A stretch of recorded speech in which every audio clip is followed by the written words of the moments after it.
ये अम्फला चौक है और यहाँ से आप कई बार गुजरे होंगे। अक्सर हाई कोर्ट जाने की तरफ या सुबह कभी ऑफिस से जाते वक्त या अपने घरों की तरफ जाते वक्त या आते वक्त अक्सर इसी सड़क से जाम शुरू होता है और हाई कोर्ट रोड से होते हुए न्यू प्लॉट से होते हुए जानीपुर तक जाने के सफ़र में करीब आपको 1 से 1.5 घंटा आपका ज़ाया हो जाता है।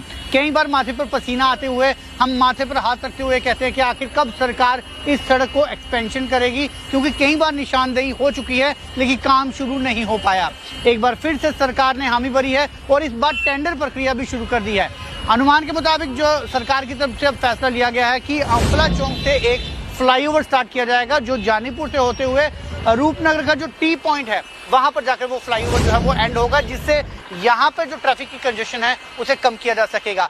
इस बार सिर्फ योजना नहीं है क्योंकि उसे अमली जामा पहनाए जाने की पूरी कोशिश है, क्योंकि 22 जून को टेंडर प्रक्रिया शुरू होगी और अगले ही दिन 23 जून को वो टेंडर खोल दिए जाएंगे और उसके बाद यदि टेंडर प्रक्रिया में इतनी जल्दबाजी की गई है तो अनुमान के मुताबिक कामकाज भी जल्द शुरू हो पाएगा। 378 करोड़ रुपए का ये प्रोजेक्ट जो है, एक फ्लाईओवर स्टार्ट होगा जो अम्फला चौक से शुरू होता हुए जानीपुर से होते हुए रूपनगर तक जाएगा। यदि ये बन जाता है, मुमकिन है कि काफ़ी ज़्यादा लोगों को सहूलियत होगी और यहाँ के रिहायशी इलाकों में किस तरह का असर पड़ेगा वो भी देखने योग्य होगा, क्योंकि अक्सर यहाँ पर एक सोशल एक्टिविस्ट सुनील डिम्पल जो है उन्होंने कई बार यहाँ पर आवाज़ उठाई है और उन्होंने ये मांग की है कि इस सड़क के चौड़ीकरण को लेकर कुछ ना कुछ फैसला किया जाना चाहिए। तो आइए इन्हीं से मिलते हैं, सुनील डिम्पल जी से।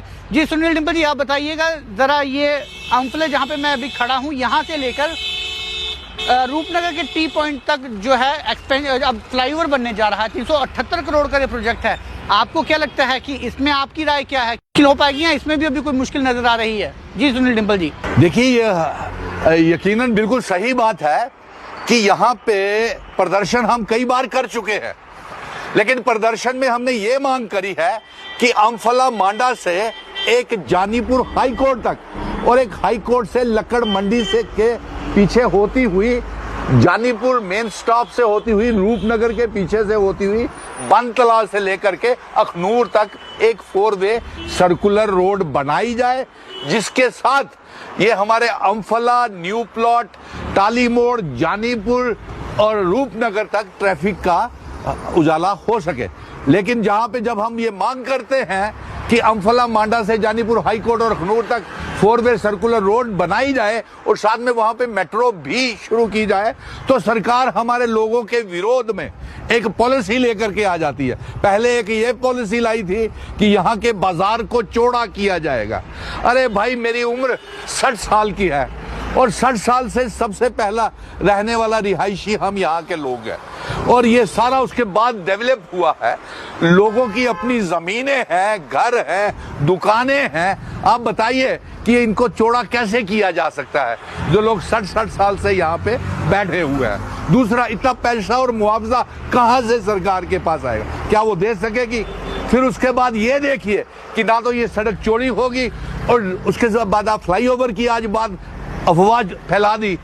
हम इसको मानने के लिए कतई तैयार नहीं होंगे। अब तो मेरी जिंदगी के चंद साल रह गए हैं। मेरे जीते जी यहाँ पे ऐलान कर रहा हूं आज मैं कि मैं अम्फला, न्यू प्लॉट, टाली मोड़, जानीपुर तक ये फ्लाईओवर की गलत योजना है। इससे लाखों परिवारों का, हजारों घर के चूल्हे बंद हो जाएंगे और लोग तबाह और बर्बाद हो जाएंगे। और सबसे बड़ी बात तो ये है, ये फ्लाईओवर आप देखिए यहाँ पे कितना नुकसान होगा। आप अगर कभी ऊपर आप देखें तो यहाँ पे हाई टेंशन की वायर्स है, पोल्स हैं, लोगों के घर है। कितना चौड़ा करोगे भाई आप इसको? पूरा शहर आप बर्बाद कर दोगे। आप इससे बेहतर है कि अम्फला मांडा से जानीपुर हाई कोर्ट तक आप ले जाइए सड़क को और वहां से अखनूर तक ले जाइए। बहुत अच्छा है, खर्चा भी कम होगा और सरकार का कोई नुकसान भी नहीं होगा। आप अगर मुआवजा देने की बात करेंगे तो कितने लोगों को मुआवजा कर देंगे? यहाँ पे हजारों दुकानें हैं, लेकिन मालिक जो है वो 150 लोग ही हैं जिन्होंने अपनी 4-4, 5-5 किराएदारों को आगे दुकानें दी हुई है। तो क्या दुकानदारों को आप मुआवजा दोगे जो यहाँ पे 50, 60, 40, 30, 35 सालों से बैठे हुए हैं? उनके हिस्से में क्या आएगा बताइए? तो ये बिल्कुल बर्बादी की योजना है, गलत योजना है। इसका एक एक व्यापारी अपनी जिंदगी के लिए अपने परिवारों के लिए, खुद की रोजी रोटी के लिए, मुझे लगता है कि उनकी लाशों के ऊपर अगर सरकार गुजरेगी तो ये फ्लाईओवर बन सकता है, अन्यथा यहाँ पे फ्लाईओवर बनना नामुमकिन है, जिसका टेंडर सुनने में आया कि 22 इसी महीने में 22 जून को ही बना रही है। तो मैं इससे पहले ये भी कहूंगा, सरकार को हिदायत दे रहा हूं, गुजारिश कर रहा हूं कि इससे पहले कि जो प्रभावित होंगे लोग, उनसे सरकार पहले मीटिंग कर ले, हमसे मीटिंग कर ले, यहाँ के दुकानदारों से, व्यापारियों से मीटिंग करे, फिर उसके बाद टेंडर कॉल करे, योजनाएं बनाए। लेकिन ये सारी फिजूल की योजना है, ये सर चढ़ने वाली योजना नहीं है।